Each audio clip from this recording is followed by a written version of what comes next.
Share করবার জন্য জনাব ওয়াহিদুর রহমানকে এখানে আসার জন্য অনুরোধ করছি। জানতে চাই আজকের এই আয়োজন ঘিরে এবং তার অভিজ্ঞতা ঘিরে কিছু বলবার জন্য। আসসালামু আলাইকুম, আশা করছি সবাই ভালো আছেন। ওয়াহিদুর রহমান, 2018 থেকে আমরা প্রযুক্তি নিয়ে কাজ করছি এবং যেহেতু প্রযুক্তি নিয়ে কাজ করছি আমাদেরকে আসলে অনেক কিছু রিসার্চ করতে হয় এই প্রযুক্তি খাতে কোথায় কি হচ্ছে কোথায় কি না হচ্ছে। আমাদের মৌলিক চাহিদা কয়টা কে কে বলতে পারে? আমরা বই পুস্তকে যেগুলো বই এসেছি ছোটবেলা থেকে, খাদ্য, বস্ত্র, বাসস্থান, চিকিৎসা, শিক্ষা, বিনোদন। আমার মনে হয় এই তালিকাটা একটু সংশোধন করা দরকার, কারণ আমার মনে হয় যে মৌলিক চাহিদা এই মুহূর্তে একটাই, মোবাইল ফোন। একদিন না খেলেও মনে হয় যে আমাদের খুব একটা অসুবিধা হয় না, কিন্তু মোবাইল ফোন এক ঘন্টা অসম্ভব। ছিল না কয়েকদিন আগে, প্রায় 10 দিনের মতো ইন্টারনেট ছিল না। কেমন লেগেছিল তখন সকাল? কি কথা ক্লিয়ার নাকি ভেজাল আছে? আচ্ছা, মোবাইল ফোন এখন আমাদের প্রতিদিনের একটা একটা আনুষঙ্গিক যন্ত্র হয়ে দাঁড়িয়েছে। মোবাইল ফোন দিয়ে কিন্তু এখন অনেক কিছু করা যায়, শুধু বিনোদন নয়, শুধু তথ্য নয়, জীবিকা নির্বাহের কাজেও কিন্তু এখন আমরা স্মার্টফোন ব্যবহার করি।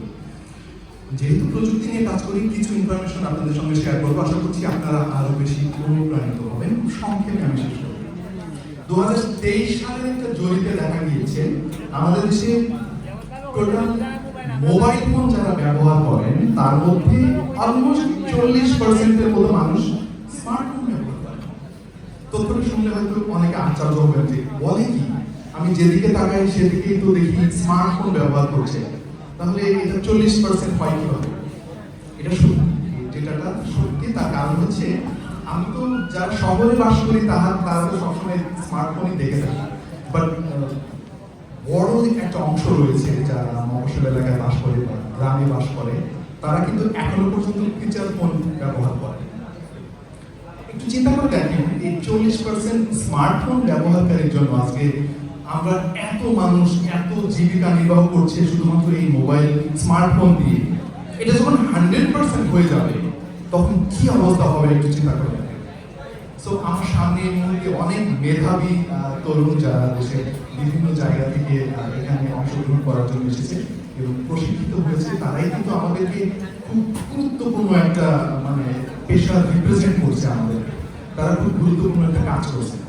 তো আমরা বাংলাদেশ কিন্তু এখন একটা ট্রানজিশন পিরিয়ডে রয়েছে। যারা এখন ফিচার ফোন ব্যবহার করে তারা ফিচার ফোনটা নষ্ট হয়ে গেলে কিন্তু নতুন করে আর একটা ফিচার ফোন সে আর কিনতে চাইছে না।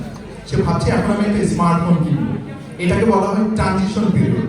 যখন ট্রানজিশন পিরিয়ডটা শেষ হয়ে যাবে, সবার হাতে হাতে স্মার্টফোন চলে যাবে, তখন এই পেশাগুলো কিন্তু আরো বেশি গুরুত্বপূর্ণ হবে এবং আয়ের নতুন একটা উৎস তৈরি হবে। সো আপনারা খুবই গুরুত্বপূর্ণ একটা পেশাকে বেছে নিয়েছেন এবং আমার বিশ্বাস আমাদের বাংলাদেশিরা এরা এত মেধাবী।